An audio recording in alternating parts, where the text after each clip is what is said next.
Early this morning. The Valley Today's Nishay Taylor takes us live to where the news is happening this morning with the very latest. Good morning, Nishay. Good morning, Jordan and Ashland. Yes, firefighters were called around 3:30 this morning to Maple Lane and Moorhead. And actually, just a moment ago, before we went live, more investigators showed up on scene to kind of determine exactly what happened here. I'll kind of show you some of the damage of the home here. Firefighters were called to this home on Maple Lane, and they say when they got here, the garage was fully engulfed in flames. You can see those investigators walking all around in that garage, checking out what could have been the cause. You can see there's two vehicles in there. They're actually charred. You can see the siding of the home has come down. That's probably from either the flames or from the water, water pressure from the firefighters trying to put out those flames. Firefighters say they put out the flames within about 10 minutes, but they still had to tackle those hot spots. They say the fire damage is subject to just the garage, but the main portion of the home has suffered a smoke damage. Now, when they got here on scene, they say the family that was living here at the time had already gotten out. They say that there were about 4 people in the home at the time, and they say no one was injured. So fortunately this morning, no one was hurt throughout all of this, but obviously this is going to be a tough day for that family living here. And also they mentioned that there were several other fire agencies that were here. Dilworth as well as Fargo were called in for some mutual aid. Reporting live here in Moorhead, Nishay Taylor, Valley News Live. Yeah, very big and serious fire there in South Moorhead this morning. Nishay reporting live. Thank you. Time now for a look at our storm team forecast as we send things over to meteorologist Lisa Green. Good morning. Good morning. We've got moisture concerns today. This morning, fog. Later today, rain coming our way. And here's a look at our headlines. Again, this morning we've got some dense fog we're tracking here. And then as we're still dealing with the fog, we're watching out for rain rolling in. It's moving in from west to east yet again today. And there is the potential for some thunderstorm activity again in the southern end of the valley, especially where temperatures will be warmer. So let's focus in on that fog first of all. We've got that dense fog advisory. It's in effect until 10 o'clock this morning.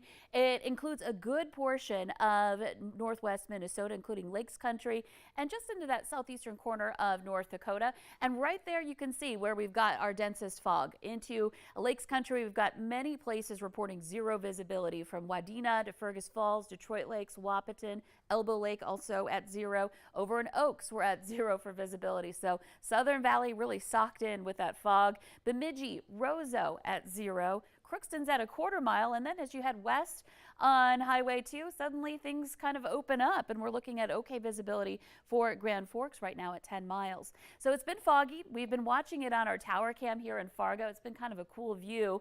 You can see the street lights at the bottom of the screen there. That's our only view of what's going on at the ground right now because of that shallow layer. The clouds above moving in, and in between this little sliver of sunshine in Fargo. We're looking at 36 degrees right now.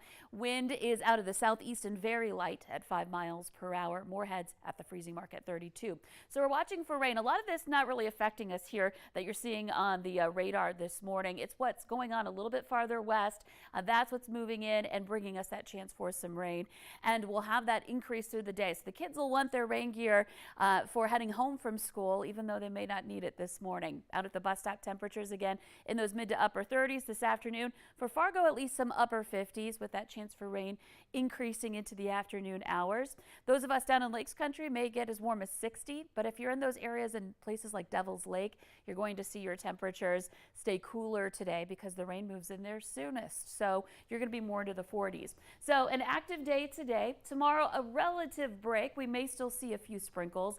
Saturday will be that third round, that third hit of rain, and this time maybe even some snow trying to mix in on Saturday. Thank goodness our temperatures will be warm. We'll be into the upper 40s Saturday and Sunday, and we keep going up from there heading into May, back into some 60s into next week and next month as we're finally turning the page to more spring-like weather. Yeah, I feel like finally our weather is starting to reflect the season around here. Yeah, it's going to feel really good, I think, for a lot of people, especially once we see 60 degrees. Just mentally, that feels good. Oh, yeah. All needed it. May Lisa. is coming in hot. Yes. Sure is. Thanks, Lisa. 6:55 right now. Don't forget about this traffic impact for folks that drive on I-29 south of Fargo. Construction continues today on that road race project for the FM flood diversion. Traffic will shift to a northbound bypass lane. That means there will only be a single lane in that stretch. The project extends from the exit 50 Hickson interchange to exit 54 for Davenport and Oxbow. The DOT says work should last about 6 months. Also today, 18th Street in North Fargo shutting down between 17th Avenue and NDSU Research Park Drive. That begins at 10 a.m. Workers there are bringing in a crane for a building remodel. That closure expected to last about 3 hours. The director of Fargo's Rape and Abuse Crisis Center says he's worried about the ramifications of North Dakota's new abortion law. Governor Doug Burgum this week signed one of the most restrictive abortion bans in the country. It only allows abortion within the first 6 weeks of pregnancy or in rare medical situations, and it does not make exceptions for cases of rape or incest, which Chris Johnson from Fargo's Rape and Abuse Crisis Center says could be a problem.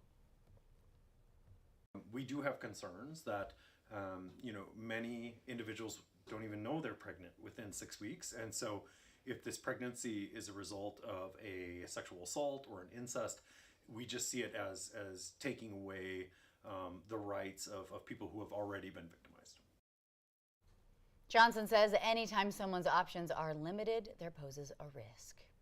And some doctors weighing in about their concerns about performing legal abortion procedures in states with restrictive laws for fear of legal consequences. Sanford Health says their physicians provide medically necessary abortion care in accordance with the applicable state and federal laws where they operate, and that they are committed to ensuring patients have access to the care they need. Minnesota may be on the verge of legalizing recreational marijuana, but CBD and THC stores in the state say they are losing customers. Some customers say they're too nervous to shop for the products in light of this lawsuit between the Minnesota Board of Pharmacy and Moorhead's Northland Vapor location. The lawsuit alleges Northland Vapor has been selling products with illegal amounts of THC within them. The few of us, that are doing it the right way, making sure we're following all these regulations, make sure, we welcome the inspections, let's make sure this is right. Because when you don't, it's bad for the industry, and then they can just decide like, oh, we're not going to do this anymore. Wide says, the man you just heard from, that all of his products have a QR code that customers can scan to thumb through the full lab report of what's in each item, which he emphasizes should be the standard for all CBD and THC customers. People came together in Fargo last night to support a 16-year-old student who tried to take his own life last month. Friends, family, even strangers piling into Specs Bar, all to support Brady Prochnow and his family. Brady is described as an old soul, a gentle giant, and a lover of all things outdoors. He's currently recovering at the Madonna Center in Lincoln, Nebraska. His family says you, yourself at home, can keep up with his journey on caringbridge.com. And a reminder, if you or anyone you know is in a mental health crisis or experiencing harmful thoughts, the national hotline 988. It is available 24/7, absolutely free. Give that number a call if you need that resource. The Today Show and CBS Mornings just about to start right here on the Valley today. But of course, we're rolling on. More live up-to-the-minute news and weather coming up here next on the Fargo CW. In the meantime, though, we're taking in and soaking up the sunshine as much as we can. Yeah, with that fog on there. Drive safe this morning if you have to go through it. We'll see you right back here tomorrow morning.